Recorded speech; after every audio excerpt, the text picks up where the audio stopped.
Hello दोस्तों, स्वागत है आपका अपने चैनल एग्जाम जोन पे। तो एक बार फिर से मैं हाजिर हूँ 20 अगस्त 2020 के इंपॉर्टेंट इवेंट्स के साथ। आप वीडियो ध्यान से देखें क्योंकि क्वेश्चंस के साथ साथ हम कई सारे फैक्ट भी डिस्कस करेंगे। आज का पहला क्वेश्चन है, वेद कृषि पोर्टल को किसके द्वारा लॉन्च किया गया है? तो वेद कृषि पोर्टल को लॉन्च किया है नितिन गडकरी जी ने। तो ये हैं नितिन गडकरी जी, इन्होंने वेद कृषि पोर्टल को लॉन्च कर दिया है। MSME मिनिस्टर हैं हमारे नितिन गडकरी जी, जिन्होंने वेद कृषि पोर्टल को लॉन्च किया है। वेद कृषि पोर्टल क्या पर्पज है इसका? जो वेद कृषि पोर्टल होगा, इसके तहत फार्मर्स अपने नॉन टॉक्सिक जो फार्म प्रोडक्ट होते हैं, गैर जहरीले, यानी तंबाकू वगैरह की बात नहीं कर रहे हैं हम, जैसे आपके फल एवं सब्जियां होती हैं, उन सभी को, यानी नॉन टॉक्सिक फार्म प्रोडक्ट को डायरेक्टली बिना किसी का अप्रूवल के कंज्यूमर्स को सेल कर सकते हैं वेद कृषि पोर्टल के जरिए। तो आप देखिएगा, वेद कृषि पोर्टल को नितिन गडकरी जी ने लॉन्च कर दिया है। और इसको बनाया किसने है? तो नागपुर में वेद कृषि नाम की एक कंपनी है, फार्मर प्रोड्यूसर्स ऑर्गेनाइजेशन है नागपुर में, वेद कृषि, उसके द्वारा बनाया गया है इसको। यह क्वेश्चन है, इंडिया ने ज्वाइंट कमीशन मीटिंग, इसका 3rd एडिशन अटेंड किया है किस कंट्री के साथ? तो इंडिया ने UAE के साथ 13th एडिशन अटेंड किया है ज्वाइंट कमीशन मीटिंग का। तो आप देखिएगा, UAE और इंडिया के बीच में 13th एडिशन हुआ है ज्वाइंट कमीशन मीटिंग का। क्या डिस्कशन हुआ इसमें? तो इस दौरान इंडिया और UAE ने ट्रेड, इकोनॉमिक और टेक्निकल कोऑपरेशन पर एक दूसरे को सहयोग करने के लिए एग्रीमेंट किया है। तो आप देखिएगा, ट्रेड, इकोनॉमिक्स और टेक्निकल कोऑपरेशन, इंडिया और UAE एक दूसरे का सहयोग करेंगे, इसीलिए 13th एडिशन हुआ है ज्वाइंट कमीशन मीटिंग का। UAE की बात करते हैं तो ये है मैप में UAE, चर्चा में क्यों है? तो कुछ दिन पहले ही 3rd अरब कंट्री बन गया है UAE, जिसने इजराइल के साथ डिप्लोमेटिक रिलेशन स्थापित किए हैं। तो आप देखिएगा, UAE की कैपिटल क्या है? अबू धाबी, करेंसी क्या है? दिरहम, और प्रेसिडेंट कौन है? खलीफा बिन जायद अल नहयान। और ये जो 3rd एडिशन हुआ था ज्वाइंट कमीशन मीटिंग का, इसमें इंडिया को रिप्रेजेंट किसने किया? तो हमारे external affairs minister S Jaishankar ji ने इंडिया को रिप्रेजेंट किया है। नेक्स्ट क्वेश्चन है, ARIIA 2020 रैंकिंग में किस सेंट्रली फंडेड इंस्टीट्यूशन ने टॉप किया है? तो ARIIA 2020 रैंकिंग में IIT मद्रास ने टॉप किया है। सेकंड नंबर पे कौन आया है? IIT बॉम्बे आया है। इस बार जो ARIIA रैंकिंग थी, इसको जारी किसने किया था? तो हमारे vice president M Venkaiah Naidu द्वारा इस बार की, यानी 2020 की ARIIA रैंकिंग जारी की गई थी। ARIIA का फुल फॉर्म क्या है? आप यहाँ देख लीजिए, Atal ranking institutions on innovations achievement, ये होता है ARIIA का फुल फॉर्म। इस रैंकिंग में 10 पब्लिक, यानी कि जो सेंट्रली फंडेड इंस्टीट्यूशन होते हैं उनको लिस्ट किया जाता है, और उसी के अलावा जो टॉप 10 प्राइवेट इंस्टीट्यूशन होते हैं उनको लिस्ट किया जाता है। तो पब्लिक इंस्टीट्यूशन में तो IIT मद्रास ने टॉप कर दिया। प्राइवेट में किसने टॉप किया है? Kalinga institute of industrial technology, ये उड़ीसा में स्थित है, इसने 10 प्राइवेट इंस्टीट्यूशन में टॉप किया। पे देखिएगा, जो ARIIA रैंकिंग है, इसकी शुरुआत 2019 में हुई थी। जो एजुकेशन मिनिस्टर है उसके अंतर्गत इनोवेशन सेल है, उसके द्वारा ARIIA रैंकिंग की शुरुआत हुई थी। तो 10 पब्लिक और 10 प्राइवेट इंस्टीट्यूट की रैंकिंग की जाती है। इस बार पब्लिक में IIT मद्रास ने और प्राइवेट में कलिंग इंस्टीट्यूट ने टॉप किया है। नेक्स्ट क्वेश्चन है, किस पेमेंट बैंक ने अपने कस्टमर्स के लिए जन सेविंग अकाउंट यानी जन बचत खाता लॉन्च किया है? रिसेंटली फिनो पेमेंट बैंक ने अपने सभी कस्टमर्स के लिए जन सेविंग अकाउंट फैसिलिटी लॉन्च की है। इसमें क्या होगा? सिर्फ आधार के माध्यम से, और किसी भी डॉक्यूमेंट की जरूरत नहीं है, सिर्फ आधार के माध्यम से आप जाके फिनो पेमेंट बैंक में अपना जन सेविंग अकाउंट ओपन करवा सकते हैं। और आप सभी को पता है, मैक्सिमम किसी भी पेमेंट बैंक में हम लोग 1 लाख रुपए तक का जमा कर सकते हैं। तो इस जन बचत खाते में या फिर जन सेविंग अकाउंट में भी हम 1 लाख रुपए तक का ही जमा कर सकते हैं। ये 0 बैलेंस अकाउंट होगा, आप इतना याद रखिएगा। कुछ दिन पहले मैंने आपको बताया था कि फिनो पेमेंट बैंक ने एक subscriber based saving bank account system launch किया था, शुभ एंड भविष्य subscriber based saving bank account है, इसको फिनो पेमेंट बैंक ने ओपन किया था। फिनो पेमेंट बैंक हेडक्वार्टर इसका मुंबई में है। CEO कौन है? ऋषि गुप्ता फिनो पेमेंट बैंक के CEO हैं। यह क्वेश्चन है, सेबी के एग्जीक्यूटिव बोर्ड में कौन नए डायरेक्टर अपॉइंट किए गए हैं, या फिर सेबी में कौन से नए एग्जीक्यूटिव डायरेक्टर अपॉइंट किए गए हैं? रिसेंटली GP गर्ग को सेबी में, securities and exchange board of India, SEBI में नया एग्जीक्यूटिव डायरेक्टर अपॉइंट कर दिया गया है। यानी कि जो सेबी का एग्जीक्यूटिव बोर्ड होता है उसमें नए डायरेक्टर अपॉइंट हुए हैं GP गर्ग काफी समय से जो है सेबी में काम कर रहे थे, सेंट्रल पब्लिक इंफॉर्मेशन ऑफिसर थे। अब इनको जो है सेबी के एग्जीक्यूटिव बोर्ड में डायरेक्टर बना दिया गया है। सेबी की बात करें यानी securities and exchange board of India, हमारे इंडिया में स्टॉक मार्केट का रेगुलेटर है। ये 1988 में स्थापना हुई थी। बाद में सेबी एक्ट द्वारा सेबी को स्टैट्यूटरी पावर 1992 में दी गई थी। हेडक्वार्टर इसका मुंबई में है और चेयरमैन कौन है इसके? अजय त्यागी। नेक्स्ट क्वेश्चन है full spectrum India's war 1972 to 2020, ये बुक किसके द्वारा लिखी गई है? तो full spectrum India's war 1972 to 2020 book लिखी गई है अर्जुन सुब्रमण्यम द्वारा। ये है बुक और लिखा है अर्जुन सुब्रमण्यम ने। इसमें क्या होगा, 1972 से लेके 2020 के बीच में जितने भी वॉर्स हुए थे, चाहे कारगिल वॉर हो चाहे फिर कोई भी वॉर हो, उसके विषय में डिस्कशन किया गया और प्रिसाइसली बताया गया है कि उस वॉर में क्या हुआ, क्या इंडिया की पोजीशन रही और क्या सामने वाले कंट्रीज की पोजीशन रही। देखिए अर्जुन सुब्रमण्यम ने इसके पहले एक और बुक लिखी थी, उसका नाम था India war a military history. क्या? India war a military history 1947 to 1971। उसी का सेकंड पार्ट है आपका फुल स्पेक्ट्रम। तो आप देखिएगा अर्जुन सुब्रमण्यम द्वारा लिखी गई है फुल स्पेक्ट्रम बुक, और इसको कौन पब्लिश करेगा?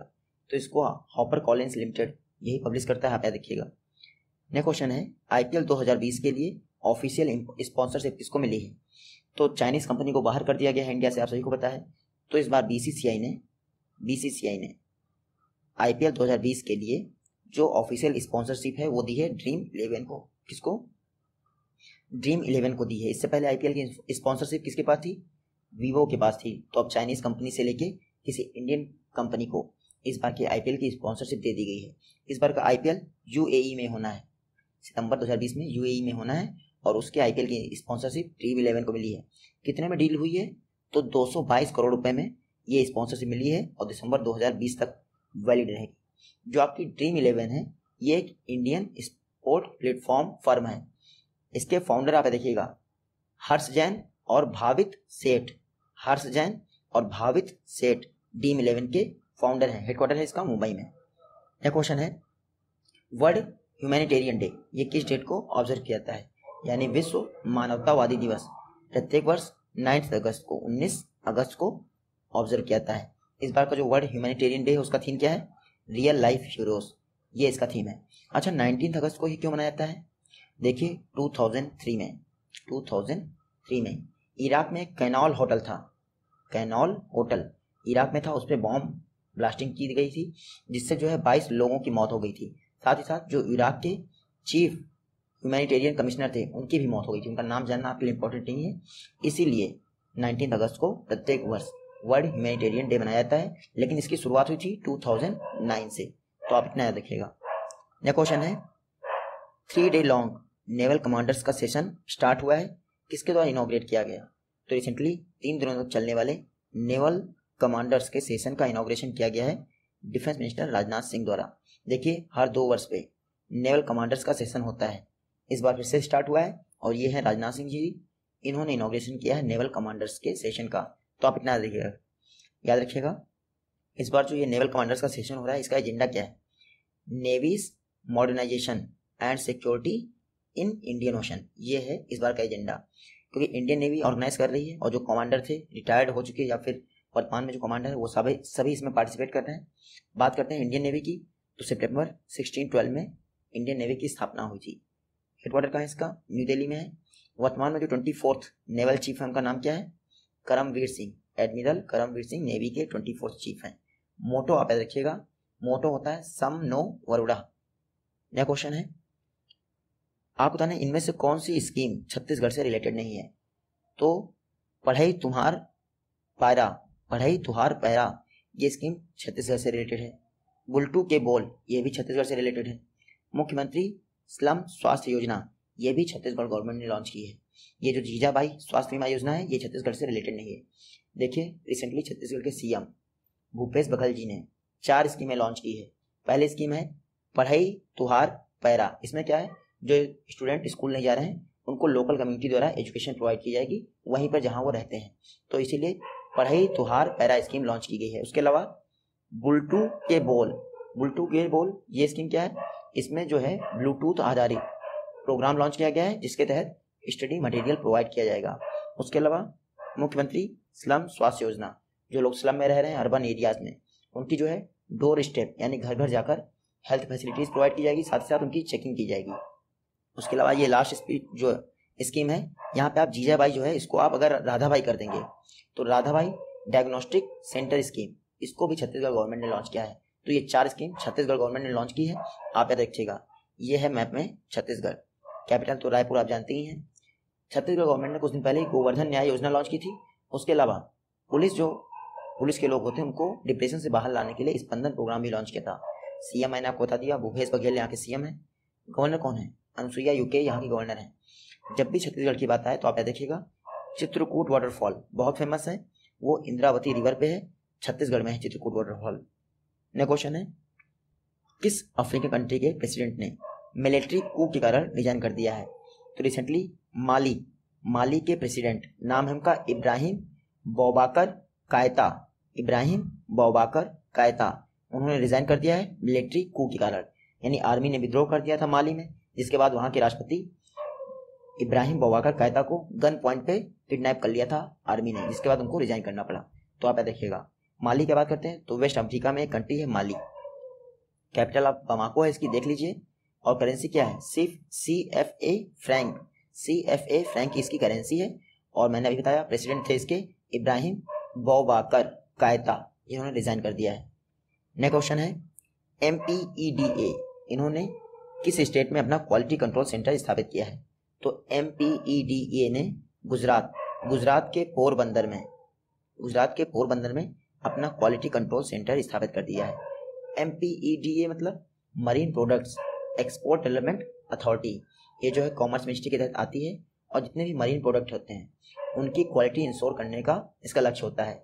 तो रिसेंटली गुजरात के पोरबंदर में, यहाँ पे कहीं पोरबंदर है, गांधी जी वहीं पे जो है जन्म हुआ था उनका, वहीं पर जो मरीन प्रोडक्ट होते हैं यानी फिश वगैरह हुई, उनकी क्वालिटी को इंश्योर करने के लिए और इंटरनेशनल रिक्वायरमेंट के हिसाब से चेकिंग पैरामीटर स्टैब्लिश करने के लिए एक क्वालिटी कंट्रोल लैब स्थापित की गई है MPEDA द्वारा। तो आप याद रखिएगा, मैंने अभी आपको बताया MPEDA कॉमर्स मिनिस्ट्री के तहत आती है, 1972 में स्थापना हुई थी इसकी। हेडक्वार्टर इसका MPEDA का कहाँ है? कोच्चि, केरला में MPEDA का हेडक्वार्टर है। नेक्स्ट क्वेश्चन है, वर्ल्ड का हॉटेस्ट प्लेस डेथ वैली किस कंट्री में स्थित है? तो वर्ल्ड का hottest place death valley USA में स्थित है। रिसेंटली यहाँ पर 54.4 डिग्री सेल्सियस टेम्परेचर जो है एनालिसिस किया होगा उसका, यानी टेम्परेचर पाया गया है। अभी तक कहीं पर भी वर्ल्ड में 54.4 डिग्री टेम्परेचर नहीं पाया गया है। तो डेथ वैली अमेरिका में स्थित है। अमेरिका में कहाँ? तो कैलिफोर्निया में स्थित है। देखिए कैलिफोर्निया में मोजावे डेजर्ट है, वहीं पर पाया गया है। और ये जो मोजावे डेजर्ट है ये ग्रेट बेसिन डेजर्ट का पार्ट है। तो आप इतना देखिएगा। बात करते हैं अमेरिका की, तो अमेरिका ने रिसेंटली WHO और ओपन स्काई ट्रीटी से बाहर आने के लिए अनाउंसमेंट कर दिया है, आप देखिएगा। नेक्स्ट क्वेश्चन है, चेक पेमेंट को और सेफर बनाने के लिए पॉजिटिव पे मैकेनिज्म किसके द्वारा लॉन्च किया गया है? तो जो चेक पेमेंट होते हैं उनको और ज्यादा बेहतर और सेफ बनाने के लिए पॉजिटिव पे मैकेनिज्म को RBI द्वारा लॉन्च किया गया है। रिजर्व बैंक ऑफ इंडिया ने पॉजिटिव पे मैकेनिज्म लॉन्च कर दिया है, ताकि जो फोर्स जो साइन कर दिए जाते हैं फ्रॉड करके और पैसा ट्रांसफर कर दिया जाता है, रिया चक्रवर्ती के केस के बाद RBI ने डिसीजन लिया है पॉजिटिव पे मैकेनिज्म का, क्योंकि ऐसा सुनने में आया था कि सुशांत के फ्रॉड साइन बनाकर उनके पैसे अकाउंट से निकाल लिए गए।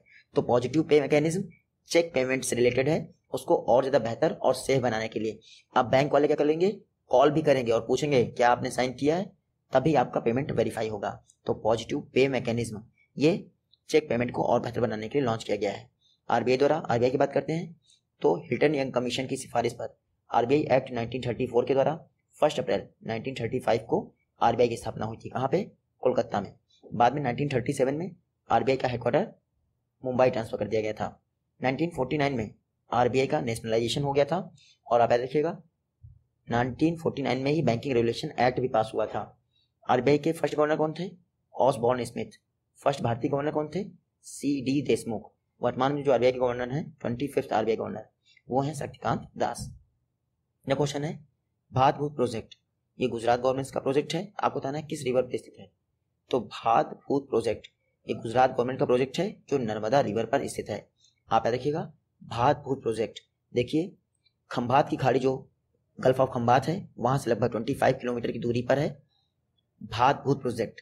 तो आप इतना याद रखिएगा नर्मदा नदी पर स्थित है। और टोटल भात भूत प्रोजेक्ट जो है एक कल्पासार कल्पासार प्रोजेक्ट का पार्ट है, जिसके तहत 30 डैम बनाए जाने हैं। उसी के अंतर्गत ये भातभूत प्रोजेक्ट भी बनाया जा रहा है, जो भरूच और भावनगर के बीच में स्थित होगा। बात करते हैं गुजरात की, क्योंकि गुजरात गवर्नमेंट ही इसको बना रहा है। तो गुजरात के सीएम कौन है? विजय रूपानी। गवर्नर कौन है? आचार्य देवव्रत।